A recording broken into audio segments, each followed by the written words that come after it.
Hello guys, welcome to my mini blog. हजुरहरूलाई मेरो mini ब्लगमा स्वागत छ। अनि हजुरहरूको चाहिँ के छ? मेरो चाहिँ एकदम ठिक छ साथीहरू। आज बिहान चाहिँ मैले मेरो छोरालाई खानासाना बनाएर पनि खुवाएर अनि स्कुल पठाएँ। अनि त्यसपछि म पनि लागेँ कि एकछिन बाहिर जाने काम थियो नि त। अनि त्यसपछि बाहिर जाँदाखेरि एकदम गर्मी भयो बाटोमा।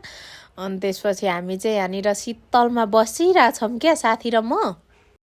आज बिहानको खाजामा चाहिँ साथीहरू मैले आलु र चिउरा बनाएको थिएँ कि, आलुदम र चिउरा। अनि त्यसपछि त्यो आलुदम र चिउरा खाइयो नि त। अनि त्यसपछि खानासाना पनि खान मन लागेन त्यति साथीहरू। अनि त्यसपछि फेरि यतातिर मैले चाहिँ ओछ्यानहरू सबै मिलाएर सनक्क पारेँ। अनि सबै सोर बढार गरिराखेँ नि त, भाँडासाँडाहरू मस्काइराखेँ।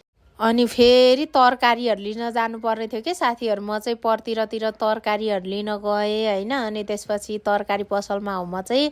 अनि त्यसपछि मैले तरकारीहरू पनि किनिसकेँ। अनि त्यसपछि घरतिर आएँ। अनि घर आउँदा आउँदै बाटोमा फेरि साथीहरू मै खान मन लाग्यो कि मलाई। अनि त्यसपछि फेरि डेरीबाट म चाहिँ मै लिएर घरतिर आउँदैछु कि मै किनेर।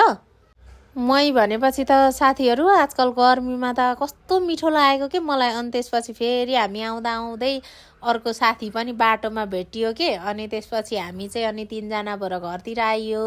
अनि यता साथी हामी तिनजना चाहिँ अनि गफ गर्दै बसिरहेछौँ कि तिनजना। अनि त्यसपछि मैलाई 3 भाग हालियो। अनि त्यसपछि तिनजनाले मै पनि खाँदै। अनि त्यसपछि मैले यतातिर पिरो चाउचाउ बनाएको थिएँ कि साथीहरू। अनि त्यसपछि हामी तिनजना चाहिँ पिरो चाउचाउ होइन। अनि त्यसपछि मै खाँदैछौँ कि यतातिर साथीहरू। एक्लै बसेर खाँदा त केही कुरा पनि खासै मिठो नलाग्ने हो नि त। अनि त्यसपछि धेरैजना भएपछि साथीहरूसँग भएपछि चाहिँ अनि जे कुरा पनि एकदम मिठो लाग्छ कि मलाई चाहिँ। अनि हामीले खाजासाजा पनि खाइसक्यौँ। खाजासाजा खाएर पनि साथीहरू मैले भाँडाकुँडा मस्काउनु पऱ्यो नि त, सबै मस्काएर पनि राखिसकेँ। ल साथीहरू, आजको मिनी भ्लग चाहिँ यति नै।